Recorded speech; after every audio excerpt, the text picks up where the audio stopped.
मार नहीं पा रहे किसी को, वध कर नहीं पा रहे किसी को, पर वध करने की भावना तो हो ही गई, भाव हिंसा तो हो ही गई, भाव हिंसा तो हो ही गई, भाव हिंसा तो हो ही गई। इसलिए मत करो, मत करो, किसी की चोरी मत करो, किसी के पर धन की, पर वनिता की चोरी मत करो।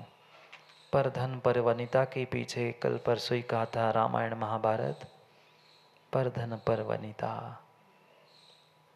कारण मात्र वही है। इसलिए वध की भावना उत्पन्न होने से पहले ही हम अपनी भावना को, अपनी सोच को, अपनी दृष्टि को बदलने का प्रयास कर ले। अवनि व्याप दुलता घन मंडलम, पृथ्वी में आपत्ति रूपी लताओं को बढ़ाने के लिए मेघों का समूह है।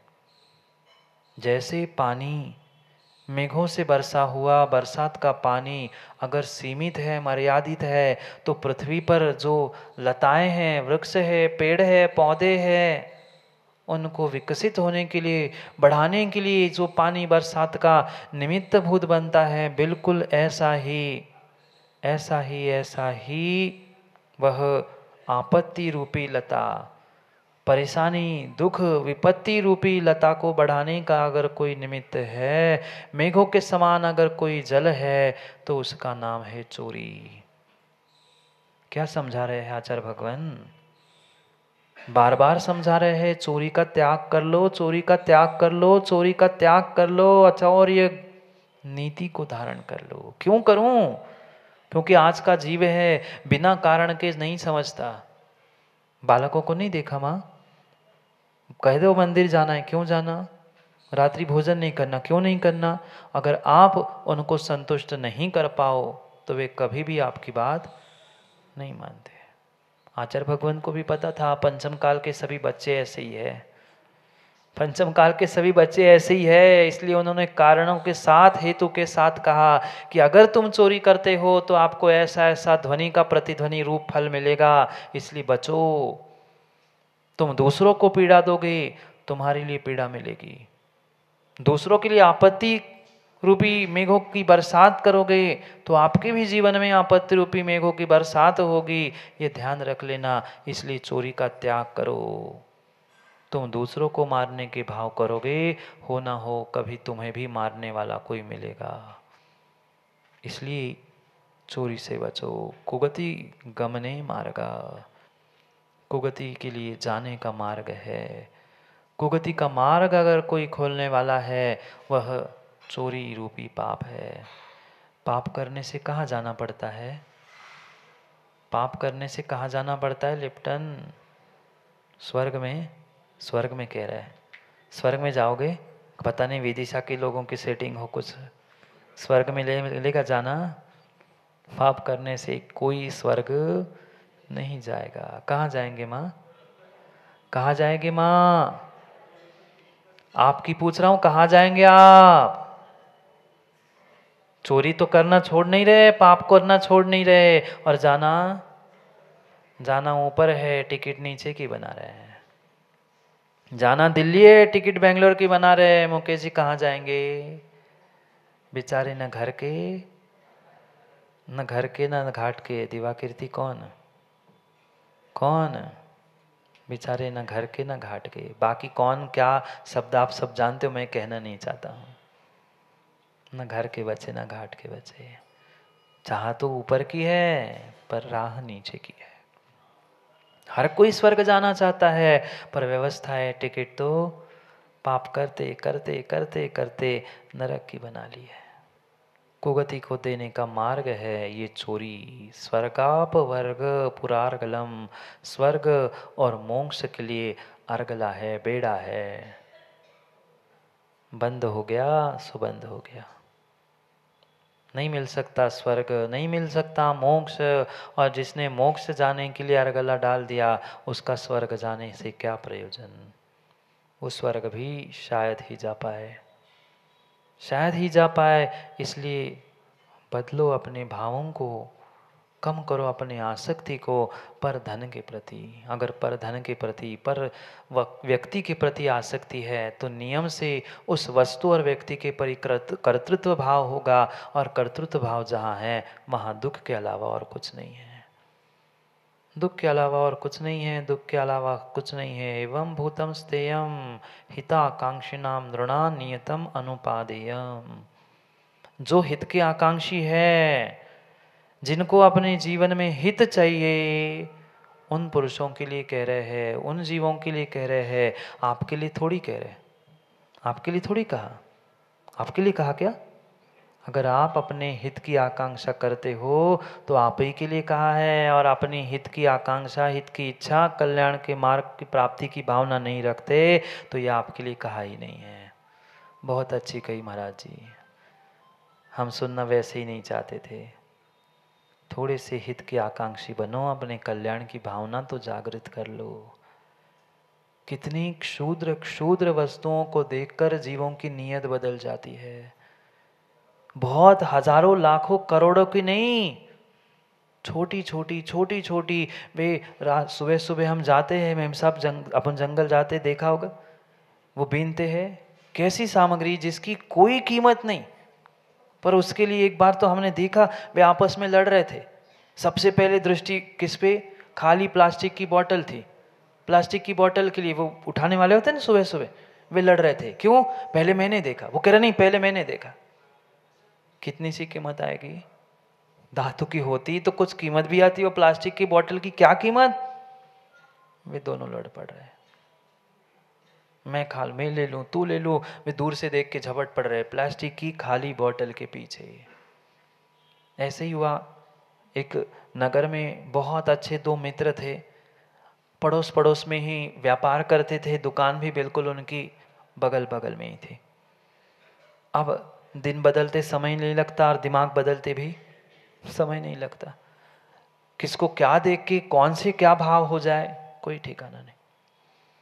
एक दिन दोनों की बहस शुरू हो गई, लड़ने लगे आपस में। अच्छे खासे मित्र, बगल में दुकान, दोनों का अलग अलग व्यापार था। एक की चाय की दुकान थी, एक की चावल की दुकान थी। पर अब और आई सो और आई नहीं जानते, और आई सो और आई, अब ठन गई सो ठन गई, लड़ाई लड़ने हैं। अब उस एक छोटी सी टोकनी, किसके? दोनों की दुकान के बीच ही में रखी गई थी एक टोकनी थी। कितने लाख की? कितने लाख की? सैकड़ों में भी नहीं आए, मुश्किल से 100, 125, 200 रुपए की वे टोकनी दोनों के बीच में रखी थी। वो चावल वाला कह रहा था कि नहीं मेरी है, वो चाय वाला कह रहा था नहीं मेरी है। शुरुआत लड़ाई की पहले बहस से हुई, बातें हुई, फिर एक दूसरे पे झपटने के लिए पहुंचे, अब मारने के लिए पहुंचे। फिर लोगों ने थोड़ा सा उनको मारने से बचाया, लड़ने से बचाया। देखना, एक टोकनी को देख के लोगों की नीयत बदल जाती है। 100-200 रुपए में नई टोकनी आती, पर वही चाहिए। अब उसने कहा ना, अब तो मेरी है, मैं लेके दिखाऊंगा। हो गए चोरी के भाव, लड़ पड़े। बीच लोगों ने माध्यस्थी की और दोनों की लड़ाई, मतलब जो हाथापाई हो रही थी, मारा मारी हो रही थी, उससे तो बचा। पर कौन गलती मानता? फ्री में मिल रही है 100 की वस्तु, कोई तुम्हें घर में लाके दे रहा है कि भाई ये तुम्हें 100 रुपए दे रहा हूं, आप लोग मना कर लोगे ना? घर में आई लक्ष्मी कौन छोड़े महाराज, धीरे से चुप के लग देंगे। टोकने के लिए वो सोच रहा था फ्री में ही मिल रही है, दोनों का काम होना है। वह बात पहुंची राजा के पास। अब न्याय तो होना जरूरी था, कोई हार मानने ही तैयार नहीं, कोई हार मानने तैयार नहीं। आज भी देखो ना कोर्ट कचहरी में क्या होता है, वह 1000, 2000, 500 रुपए की लड़ाई के लिए भले लाख रुपए फीस खर्च कर ले, लाख रुपए फीस खर्च कर देंगे, पर 1000 रुपए उससे वसूल करेंगे। ये स्थिति। वो क्या कीमत उस टोकने की, पर उसके लिए, उसके चक्कर में दोनों वे व्यापारी, दोनों जो मित्र थे वे लड़ पड़े। राजा के पास पहुंचा, राजा के पास जैसे ही वे दोनों पहुंचे, प्रजा पहुंची, निर्णय का समय आया। राजा ने पूछा भाई बोलो, अपनी अपनी बात रखो, ये बात समझ में आएगी तभी तो मैं निर्णय कर पाऊंगा ये टोकनी किसकी है। चाय के व्यापारी ने कहा ये टोकनी मेरी है, 5 से 7 साल से मैं इस टोकनी को लेकर काम कर रहा हूँ।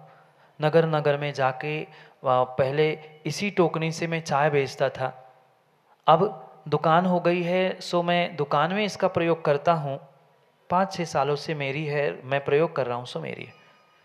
तुरंत वो दूसरा चावल का व्यापारी चिल्ला पड़ा, नहीं नहीं राजा, ये झूठ बोल रहा है, ये टोकनी तो मेरी है, ये मैंने 10 साल पहले अपनी दुकान में रखी थी और ये मेरी है, ये झूठ बोल रहा है, इसकी नीयत बदल गई है इस टोकनी को देख के, ये टोकनी तो मेरी है, मेरी टोकनी मुझे मिल जाए।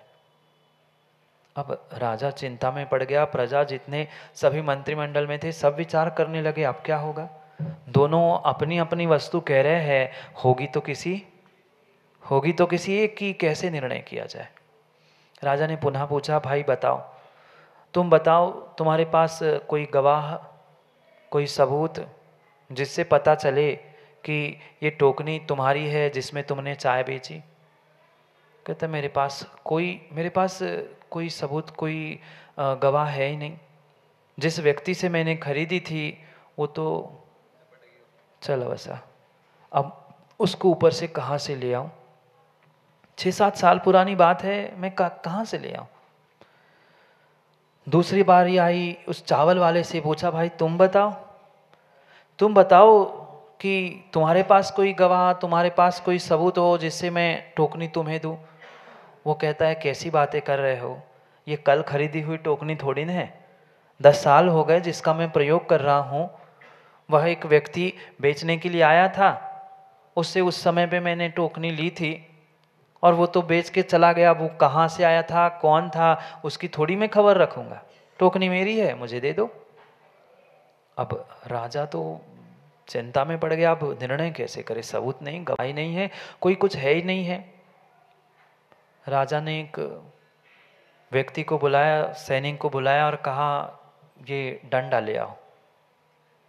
वो कहता है डंडा, अब दोनों के चेहरे देखने जैसे, जो चोर था उसके तो और चेहरे की घबराहट, भले ही कितना ही व्यक्ति छुपाए पर चेहरा तो सब बता ही देता है। वो पसीना पसी होने लगा। पुनः राजा पूछता है कि भाई बताओ, तुम लोग कुछ बोलोगे क्या, तुम्हारे पास कोई गवाह, तुम्हारे पास कोई सबूत है क्या। दोनों ने कहा नहीं है। इतनी सहजता से कोई स्वीकार करता है अपनी गलती को, और चोर तो बिना डंडे के मानते ही नहीं है। वो कहता है ठीक है, तुम लोगों के पास कोई काम नहीं है, तुम नहीं बोल पा रहे ना, मैं इस टोकनी से बुलवाता हूँ। सब लोग आश्चर्यचकित हो गए, राजा पागल तो नहीं हो गया, टोकनी कभी बोलती है। मैं कहता हाँ, टोकनी से बुलवाऊंगा मैं, तुम लोग नहीं बोल रहे ना, मैं टोकनी से बुलवाता हूँ। कहता है टोकनी कैसे बोलेगी राजन, इसलिए तो डंडा बुलाया है, डंडे से बड़े बड़े बक कर जाते हैं, भूत तक बोल जाते हैं, जो चोर नहीं है वो भी कबूल कर लेता है, फिर तो वो टोकनी है, कौन सी बड़ी बात है।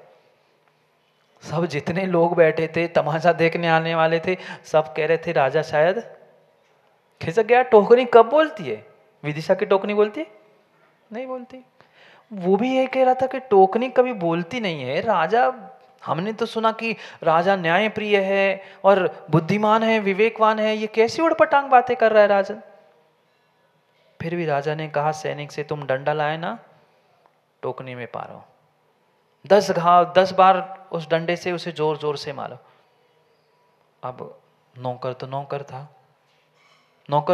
था, वो मारने लगा, 1 2 3 4 5 6 7 8 9 10, बस।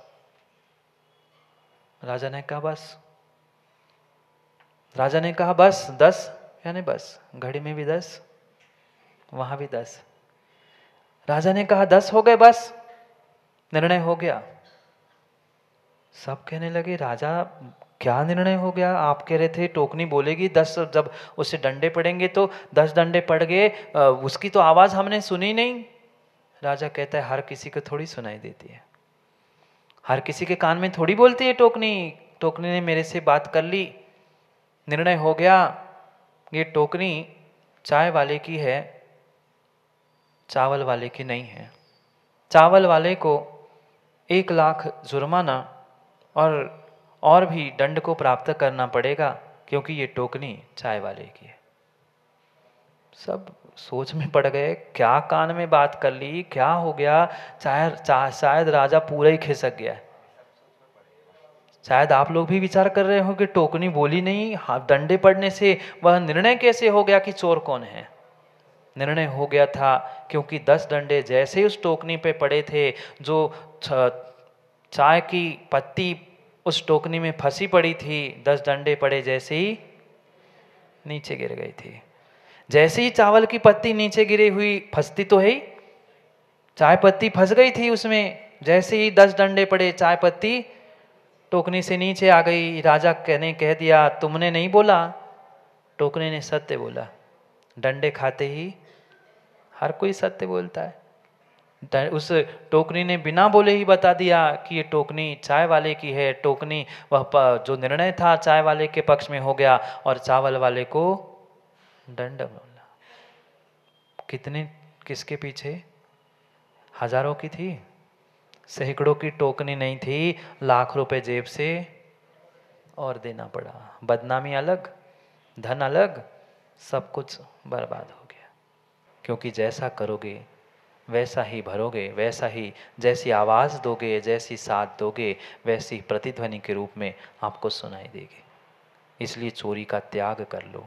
अगर अपनी पीड़ा, अपने कष्ट, अपने दुख, अपने परेशानी से आपको बचना है तो हित की आकांक्षा करते हुए, ज्ञानी बन के, बुद्धिमान बनते हुए, पर के प्रति, पर धन, पर वनिता के प्रति जो चोरी के हरण करने के भाव है उसका त्याग करने का पुरुषार्थ करो तो ही कल्याण होगा, अन्यथा नहीं होगा।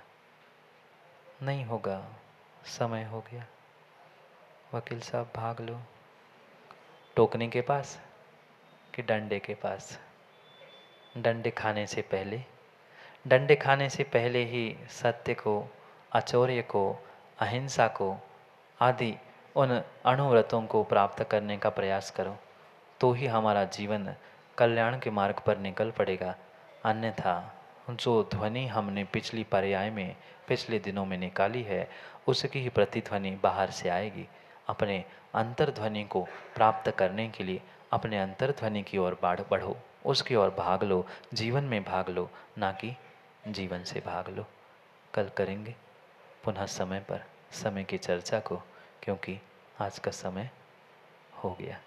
देखते देखते 24 और आज कितनी है? 24 ही है ना। 2 महीने पूर्ण हो चुके हैं। अब सोचते रहो 24 और 24 को ही दिवाली है, याद है क्या? पता है 24 अक्टूबर। हाँ, तो कुछ ही शेष समय है, इसलिए भागो मत, भाग लो। समय को समय पे समझने के लिए समय पे मिलते हैं, क्योंकि समय पे किया गया काम समय को दिलाता है। बोली भगवान महावीर स्वामी की।